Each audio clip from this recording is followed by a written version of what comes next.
Ya estamos de regreso aquí en DNews, la primera señal de noticias de Latinoamérica, y vamos a hablar ahora de lo que está pasando en Venezuela. La plataforma unitaria democrática de ese país, que agrupa a la oposición mayoritaria, ratificó la validez de las primarias del 22 de octubre, en las que resultó ganadora María Corina Machado, pese a las citaciones por parte de la Fiscalía a los organizadores de estas internas, a quienes ha abierto una investigación, y a la sentencia del Tribunal Supremo, que suspende los efectos de este proceso. La primaria fue un absoluto, rotundo e inobjetable éxito, y eso no lo van a borrar ni citaciones ni sentencias, ha dicho en una rueda de prensa el exdiputado Biagio Pilieri, miembro del bloque antichavista y del actual consejo también, que se ha generado por parte de la oposición venezolana en el exilio. Además, expresó su respaldo y solidaridad con la Comisión Nacional de Primaria, organizadora del proceso comisional, cuyos principales integrantes declararon el lunes en calidad de investigados ante el Ministerio Público para responder por denuncias de un supuesto fraude. En ese sentido, Pilieri, en nombre del sector mayoritario de la oposición, rechazó todo tipo de acciones intimidatorias y abusivas contra los miembros de esa comisión. Señaló que el 22 de octubre el país fue testigo de la jornada histórica de la primaria presidencial, en la que participaron más de 2,5 millones de venezolanos, y del triunfo contundente de Machado, quien obtuvo el 92,35% de los votos. Yo les comentaba hace poco de este Parlamento en el exilio, que es la nueva forma en la que la oposición venezolana a principios de año se organiza, y como parte de ese consejo, Armando Armas, representante electo del partido político Voluntad Popular, toma contacto a esta hora con toda Latinoamérica a través de DNews. ¿Cómo está? Miembro del Consejo en el exilio, entonces, diputado Armando Armas. Muy buenos días. Gracias, Paula. Antes que nada, unas breves aclaratorias y acotaciones. Por favor. Yo te agradezco mucho el espacio, porque en una situación regular nosotros deberíamos estar en Venezuela haciendo este programa ya, pero no hay libertad de expresión porque tenemos una dictadura, como la que vivimos en muchos países en Latinoamérica, en Chile y en otros lados. Entiendo que la audiencia de este prestigioso canal es latinoamericana, pero se entiende que en Latinoamérica la mayoría de los países, exceptuando Venezuela, Cuba y Nicaragua, son dictaduras. En el año 2020, como disponía o dispondría la Constitución, se hicieron unas elecciones que fueron fraudulentas, al Parlamento quiero decir, nadie las reconoció, o algunos actores las reconocieron y otros no, y es por eso que, según la tesis de la continuidad constitucional, avalada por la Academia de Ciencias Jurídicas y Políticas, nosotros hoy tenemos un Parlamento que se gestiona a través de lo que se llama, y aquí la primera aclaratoria, la comisión delegada. Y de la comisión delegada, que es la que conforma la directiva nacional, o sea, la directiva de la Asamblea Nacional, conformada por la vicepresidenta primera y la segunda vicepresidenta, más todos los cabezas de comisiones, quiero decir, las presidencias de las comisiones permanentes. La mayoría de ellos están en el exilio, o estamos en el exilio, pero no todos están en el exilio.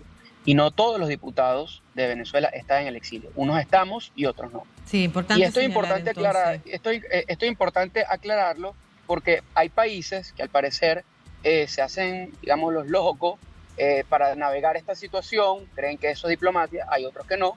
Por ejemplo, Estados Unidos, el Reino Unido ha sido muy tajante en reconocer la legitimidad de la elección de la Asamblea del año 2015, con la cual nosotros fuimos electos, que por cierto, dicho sea de paso, es la elección de mayor participación en la historia republicana de Venezuela, con un mandato que fue muy claro, que es salir de la dictadura. Y ante ese mandato, la dictadura arremetió, a muchos encarceló, torturó, nos persiguió, tuvimos que salir en el exilio, pero el pueblo de Venezuela nunca ha dejado de buscar una alternativa pacífica, civilista, cívica, para salir del atolladero en el que estamos. Y es por eso que hoy en día encontramos en la elección de un nuevo liderazgo que va mucho más allá de la candidatura presidencial, y encontró personificado en ese liderazgo a María Corina Machado, una mujer coherente, perseverante, con un ánimo de lucha inquebrantable, de principios muy sólidos, que nosotros, o muchos de nosotros, nos enorgullecemos en apoyar desde el exilio y también dentro de Venezuela. Como tú bien lo mencionaste, son más de 2 millones de personas, alrededor de 2,5 millones, quienes nos manifestamos dentro y fuera del país para elegir a este liderazgo, que es María Corina Machado, que por más ardidez que haga la dictadura, instituciones cooptadas, no podemos entrar en la lógica como en la mayoría de los países, la abrumadora mayoría de los países en Latinoamérica, que son democracias, piensan, bueno, el Tribunal Supremo de Justicia dijo que eso no valía. Bueno, eso en ninguna democracia sucede, y en Venezuela mucho menos. Tratan de usar unas instituciones cooptadas por el partido de gobierno para poder impedir lo que es un hecho consumado, que es la elección de un liderazgo que señala hoy en día, o está señalando, un nuevo hito de lucha y una nueva ruta en el camino de la democratización de Venezuela. Y en ese contexto, diputado Armas, lo que señalábamos respecto a las frases de su colega Pilieri, ¿no es cierto?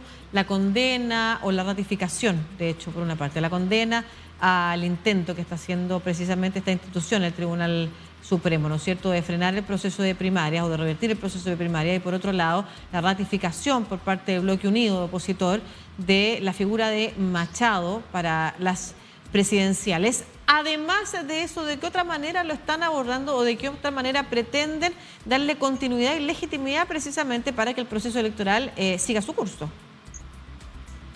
Bueno, un previo aquí antes de señalar. Debemos señalar que además el sistema de justicia, como ya lo mencioné, en Venezuela, totalmente corrompido, quien inicia la acción judicial es una persona que se autodenomina fiscal general de la República porque lo impuso un ardid que fue la Asamblea Nacional Constituyente, que el régimen se inventó en el año 2018 para desplazar a la Asamblea Nacional con la que fuimos electas como lo que fuimos electos en el año 2015.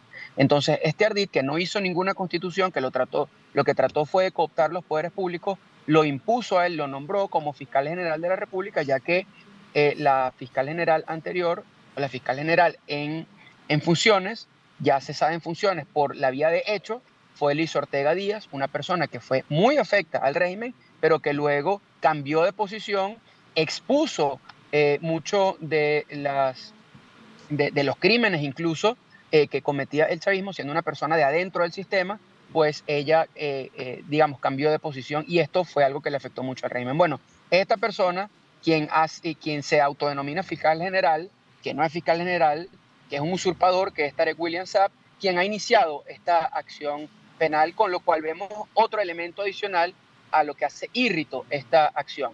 La legitimidad, Paula, como todos ustedes bien saben, es de origen. Lucía, perdón. En este caso, la legitimidad del liderazgo de María Corina Machado es de origen, con la elección que hicimos todos los venezolanos, pero también de desempeño. Y María Corina se ha desempeñado cabalmente a lo largo de su trayectoria política y estoy seguro que lo seguirá haciendo.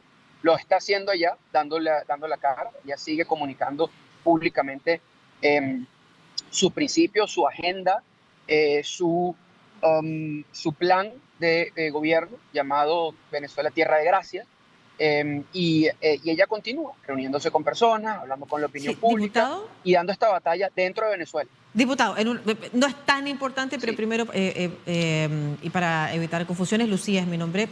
Se lo pongo encima de la mesa así de todas maneras para que después usted mismo no se sienta mal al revisar la entrevista, pero no se preocupe, no es lo importante. Lo relevante y lo que le quiero preguntar es, más allá de la legitimidad política que efectivamente y con ese porcentaje además de aprobación y de votos a su favor Machado tiene y su trayectoria así lo demuestra también, me refiero al intento de legitimidad jurídica que permite efectivamente continuar con el proceso electoral en curso. Por eso me refiero a que más allá de las declaraciones que condenan las actuaciones de uno o aprueban efectivamente o ratifican la elección de Machado, ¿cómo pretenden actuar? ¿De qué manera establecer aquellos vínculos con no sé qué sector, porque es efectivamente complicado el escenario para los opositores en Venezuela, por decirlo poco, digamos, para continuar con el proceso electoral en curso?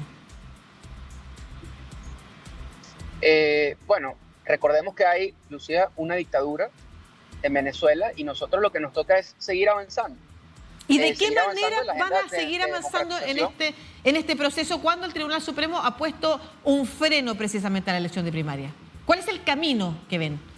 Pero es que no puso un freno. O sea, ¿qué es lo que determina el Tribunal Supremo de Justicia?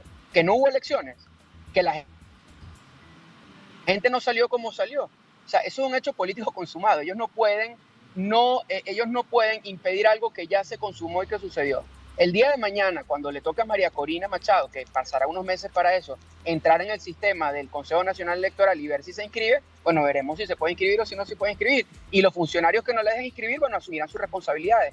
O ante la historia, por ejemplo, los fiscales que le están dando curso a esta denuncia, hoy en día están siendo denunciados y señalados ante la Corte Penal Internacional con el juicio, que por el cual Chile, por cierto, es uno de los que empezó o ayudó a iniciar este juicio en la Corte Penal Internacional, porque tiene que ver con lo que es la persecución sistemática de una población dentro de un territorio, entra dentro de uno de los numerales que contempla el Estatuto de Roma de lo que significa una persecución política. Entonces estos son esquemas de justicia incluso que implican a la justicia internacional.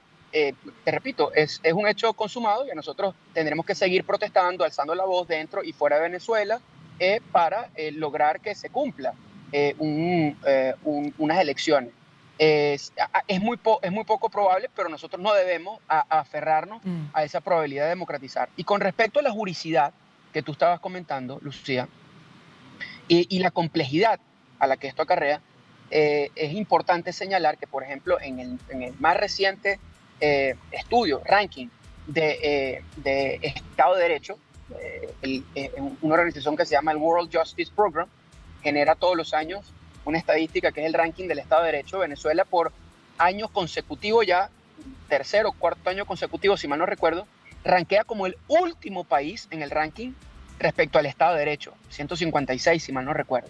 Es decir, cuando me habla de juridicidad, tenemos que entender que en Venezuela no existe el Estado de Derecho. Por supuesto, solo no hay Estado de Derecho. Claro. Entonces, estos son hechos políticos mediante los cuales nosotros tenemos que actuar políticamente. El tema jurídico sirve para generar narrativas y contranarrativas que impactan en la comunicación pública y en la opinión pública. El régimen trata de impulsar su narrativa pagando incluso influencers en redes sociales, pagando asesorías internacionales para tratar de, en redes sociales y con comunicados oficiales, tratar de moldear la opinión pública, decir, bueno, nosotros estamos más o menos en un Estado de Derecho donde la candidata no puede ser candidata. No. Claro. Hay una dictadura, hay un país donde no existe Estado de Derecho y tenemos que salir de eso con las vías que encontremos a nuestra disposición. Y ahí vamos a estar atentos precisamente a revisar cuáles son las vías que puedan lograr para seguir con este proceso electoral y con la candidatura de Machado. Muchas gracias, diputado Armando. Muchas gracias, Lucía. Diputado en el exilio en la comisión delegado que reúne a los bloques opositores al chavismo en Venezuela. Que esté muy bien. Gracias, Lucía. Hasta luego. A todos quienes nos escuchan.